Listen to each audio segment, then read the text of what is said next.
suis Christophe, un des deux cofondateurs de la Black Pig, de métier cuisinier.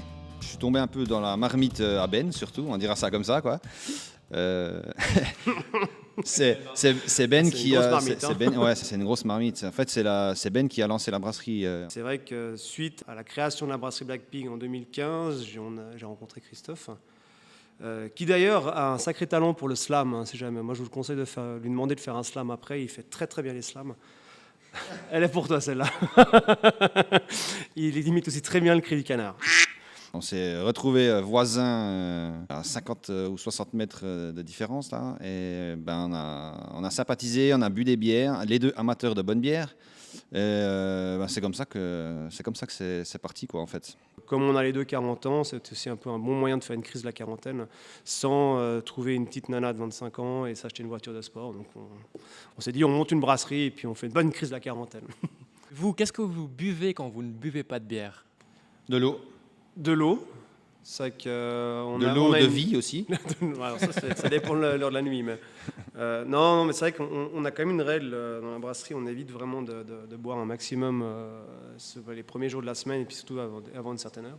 Parce que le but n'étant pas de devenir... C'est pas on évite de boire un maximum. Un maximum, on évite de boire. Mais j'aime bien le évite de boire un maximum. C'est vrai qu'un maximum, on évite de boire, mais c'est vrai qu'on évite d'être notre propre client.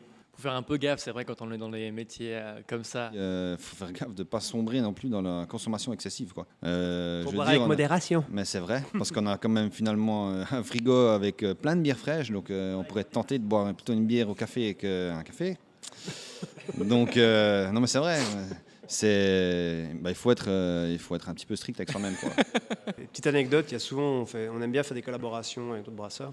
Et c'est vrai qu'il y a souvent, on est arrivé, on dit toujours, nous, on ne boit pas pendant qu'on brasse. Et à chaque fois, on nous regarde avec des yeux comme ça. Mais c'est vrai qu'on évite de boire au travail.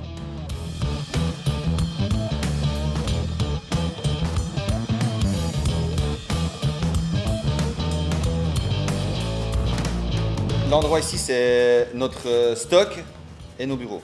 On n'a pas de brasserie sur Delémont.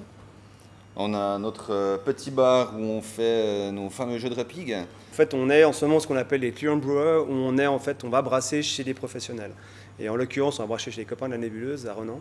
Et en fait, donc, la ligne de production est à Renan, le stockage à Delémont, les bureaux d'administration sur Delémont aussi. Donc en fait, en ce moment, on est en train d'apprendre le métier de brasseur. Voilà. Vous êtes devenus des pros du lancer de capsule alors, bien. Vous nous faites une démo?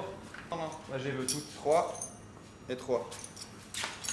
Ah non, c'est hyper mauvais. Regarde, tu t'appliques un peu. 0. Hey! T'as gagné un verre d'eau. Quelle est la bière la plus loufoque que vous ayez brassée pour le moment ou que vous comptez brasser? Non, moi je sais, mais j'y étais pas encore. Tu étais pas où? Ah non, pas avec non, Ben il ne encore. faut pas dire celle-là. Si, vas-y, raconte. Maltine. Ouais. Oh là là. Alors ça, je vais faire en même temps un petit clin d'œil à plusieurs personnes, parce que c'est une collaboration qu'on a fait avec la brasserie BLZ des frères Arthur et Guillaume Blaz. Qui viendront au Salon de la Bière. À qui on fait un gros poutou-poutou. Et la brasserie La Filature de Courchapoix, qui est un brasseur voisin. Et on avait fait une collab. Ah, et aussi la Tonne Bière aussi était là. Donc c'est vraiment une brasserie, une collaboration jurassienne. Et on a fait une collab, on a fait une stout, une chocolate stout avec Lova-Maltine.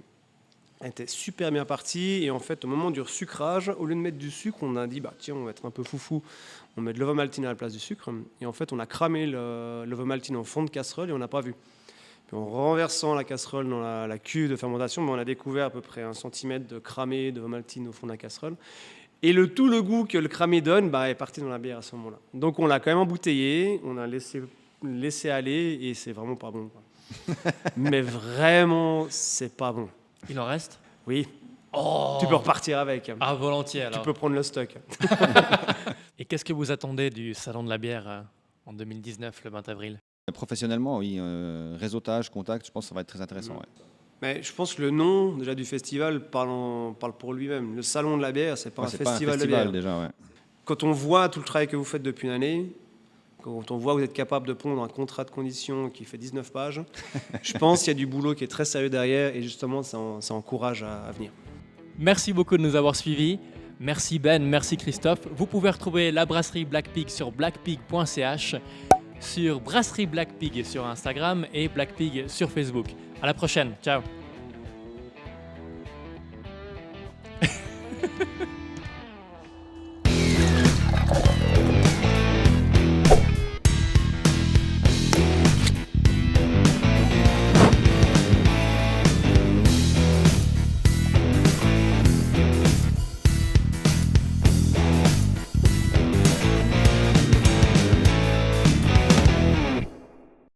Est-ce que tu peux nous répondre en slamant?